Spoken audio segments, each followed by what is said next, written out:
That's the last one. Aren't all of these just random? The fact that people are actually interested in FP&A and wanting to know the difference between FP&A and accounting, right? And you've got both of us right here, FP&A and accounting. Sparkling personalities. Let's see. Which is better, industry FP&A versus Big Four FP&A? Is there really a difference? I don't think so. When I think Big Four, I'm thinking like the Big Four auditing firms, right? Right. And their FP&A is going to be like anybody else's FP&A. Right. I think whether it's a small or a big company matters more than the industry. I think that's really important to keep in mind when you're applying for jobs. Don't worry about the industry, right? Next one. Will automation affect FP&A? Absolutely. Right. We can help with that. So will it affect? I think it already has.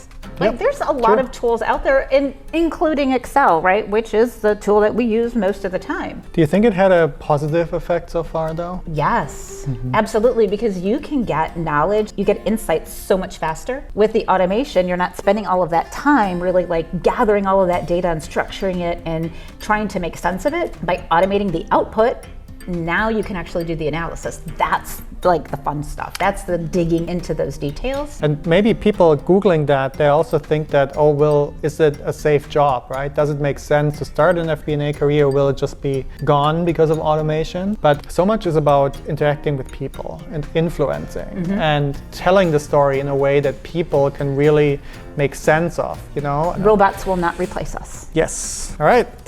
Next one. Should Or we do two. two We're at the just gonna same do two. time? We'll Let's do just two. do Why two. How do you become an FP&A analyst? Go to school. Kids stay in school. I think accounting is a good place to start. I think it's a good foundation. You need to know how the mechanics work, how the three statements are connected. But I would argue you don't necessarily need an accounting major. You can be a finance major, math, engineering, as long as it's something where you'll appreciate working in the details and having the ability to take a step back and looking at the bigger picture. What's the second one? What are the pros and cons of an FP&A role?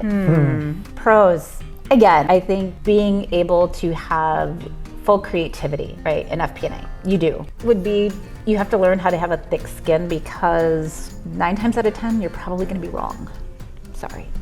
But but that's just the nature of the game, right? I like that you can look behind the scenes of the business. You can really learn how does it work, how are the strategies that we're implementing, are they actually working? And sometimes you also have to be okay with people not acting on your recommendation, right? I think something else is a pro too is that you really do have access to all levels of management, right? All levels of the business, and free coffee. And free coffee, excellent. Yeah, good.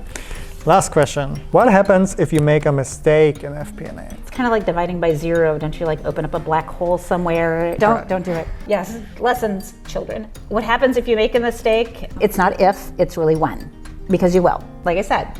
And you have to be okay with that. That was probably my hardest lesson, going from accounting. Finance is a little bit different. I've never divided by zero, but I've come close. But you have to be okay with that, really. Yeah. Everyone makes mistakes in Excel, right? We make mistakes. It's just important to learn how to catch them before you hit submit. All right, that's that. Boom. That director, I'm telling you, he's so bossy. Yeah. It was a lot of fun. Some of those questions were a little weird. I'm not going to lie. It's good to know that a lot of people are interested in getting those answers. Yes, because they're Googling it, right? I can go home now, right? All right, that was fun. Good job.